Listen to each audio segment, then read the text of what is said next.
everybody, this is the Sixth Sence. So, a quarter of a century ago, a movie came out called The Sixth Sense. It came out of nowhere. Nobody had ever heard about a man called M. Night Shyamalan at that point. He was a complete newcomer and everybody was just floored by him. It was an enormous success. It turned the career around for one Bruce Willis, who actually, in some magazines afterward declared that he would never again, make action movies. This was going to be his new things of making these heavy dramas and stuff like that. Well, he wasn't exactly truthful about that, but nevertheless. And this movie ruled the box office. It was nominated for multiple awards, including a nomination for Best Picture. Didn't win, but still remains to this day one of the most popular movies of all time. And it constantly is portrayed as the best movie that M. Night Shyamalan has ever done. And I saw this movie with enormous expectations because the press hadn't made a secret about that this movie featured the thing I love most when it comes to movies. I love twists. Twists is my bread and butter. Twist is almost better than sex. Twists in movies is the greatest thing that can happen within entertainment. And I have, for a couple of times when, a really good twist has come, my jaw has hit the floor so hard that it has cracked the earth and, went all the way down to the center of the earth, essentially. So I had expectations for this. I had huge expectations that I thought was going to be met, and I thought this was going to be one of the best movies about 1999. That did not quite happen. I left the cinema feeling a little bit, it was pretty good, but wasn't that great. Maybe the thing was that I had seen Fight Club just a few weeks before this, and I thought that they actually had a better twist than this movie had. But there was something more here. There was something more that made me not appreciate this movie to the level that it deserved to be, maybe, I thought. But I didn't see this movie until yesterday. I rewatched this for the purpose of this review in order to figure out whether or not I was unfair towards this movie, or if it was just a case of that this movie is a little bit overrated. And I will say that I was basically a little bit unfair towards this movie, but this movie is also a little bit overrated. And it remains actually still not my favorite movie when it comes to M. Night Shyamalan. But let's find out what this movie is about and where it went wrong and what is good about it and what is bad about it. This is The Sixth Sense.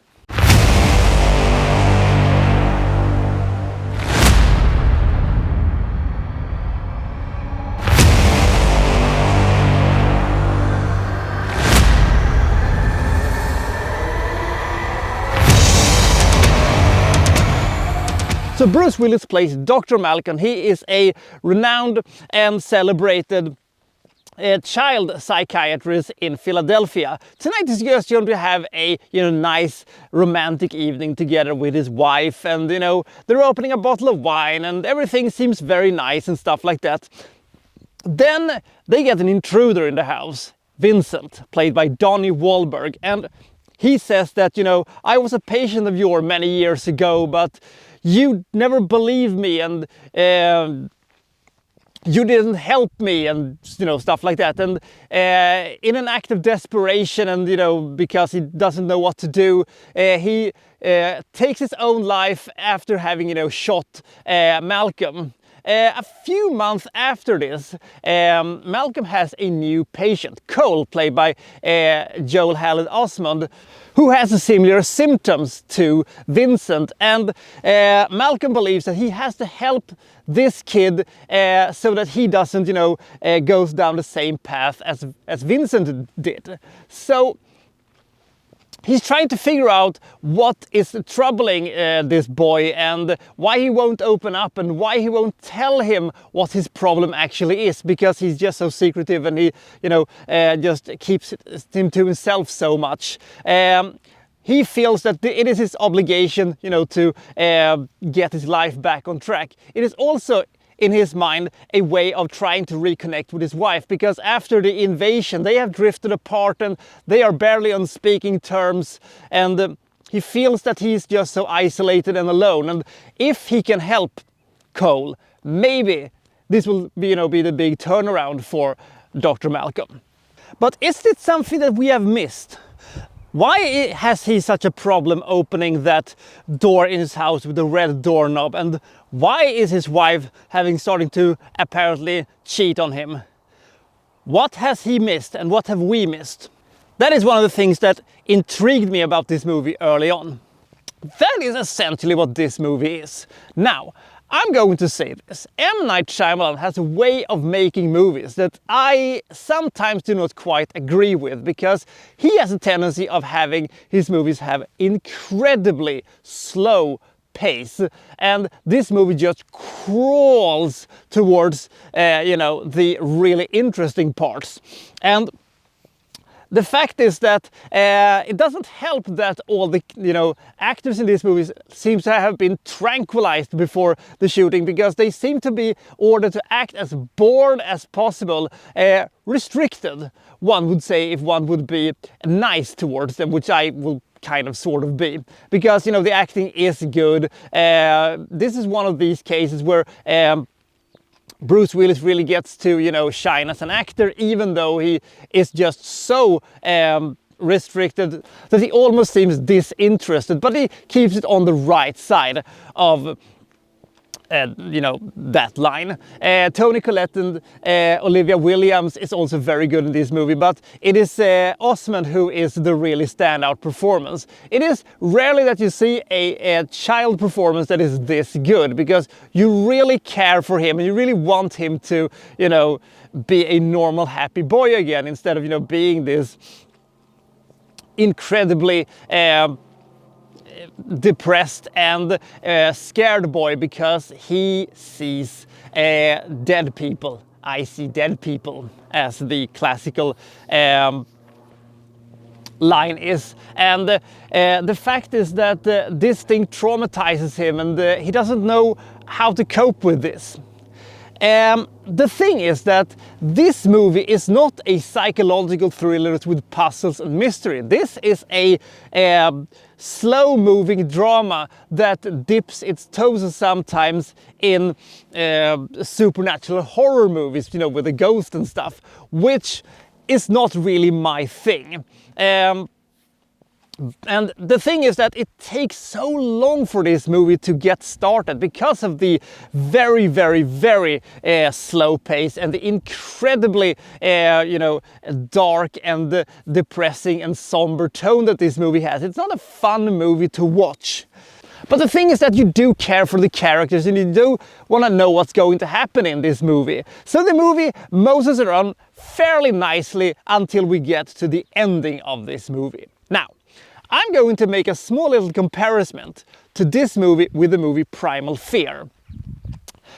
The movie Primal Fear came out in 1996. It is an exceptionally good courtroom drama, capped off by an amazing twist that I thought was absolutely fantastic. Also has a debuting Edward Norton in it. That's just a plus.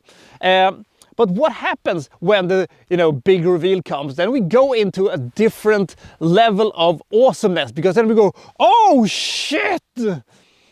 And then the music soars and the emotion starts coming, and we're going into a different level of entertainment, and then the movie is over, fade to black, and then credits rolling. Here we have a reveal that happens, which made me go, oh! And then the movie sort of kind of continues a little bit with the same boring, somber thing that happened. It is not this earth-shattering reveal that I thought we were going to get. It didn't have that thing where you go, oh, that meant that and that was, all of these things. We get a little bit of that, even though when you're thinking about it a little bit, you're beginning to realize, hey, wait a minute, how did that thing happen and that thing happen, and wouldn't, that be a thing? There is also one sequence that absolutely should not be in the movie, but that's a story for another time. nevertheless, this is a good twist. This is a good reveal. This is one of these things that makes you want to go, oh, but it didn't make me go, oh my God. It didn't have that incredible twist that, you know, a Prestige or a Illusionist or a Memento or said Primal Fear or the gold standard of these types of movies goes, The Usual Suspects. It is a 7 out of 10 when it comes to how good the twist is. But the movie shouldn't be, you know, just reviewed on how good the twist is. The movie is a fairly interesting and compelling movie with, as I said, good actors, characters you do care for, and a couple of absolutely fantastic nail-biting sequences, including one of the 5 greatest jump scares I have ever seen. It comes completely out of nowhere and it makes sense. And for that reason, I cannot, you know, say that this movie is bad. This movie is actually really, really good, but it still maintains, you know, a movie that is just one of Shyamalan's movies. I think personally that Glass is better. I think Trap is better. I even think that Lady in the Water, despite it being a completely batshit insane nonsense movie, actually is better than this one. There is, of course, a number of movies that Shyamalan has made that is absolutely horrendously awful, like, you know, The Happening or Signs or The Last Airbender. But this is a slightly overrated movie, but as a debut film goes, it's quite impressive actually.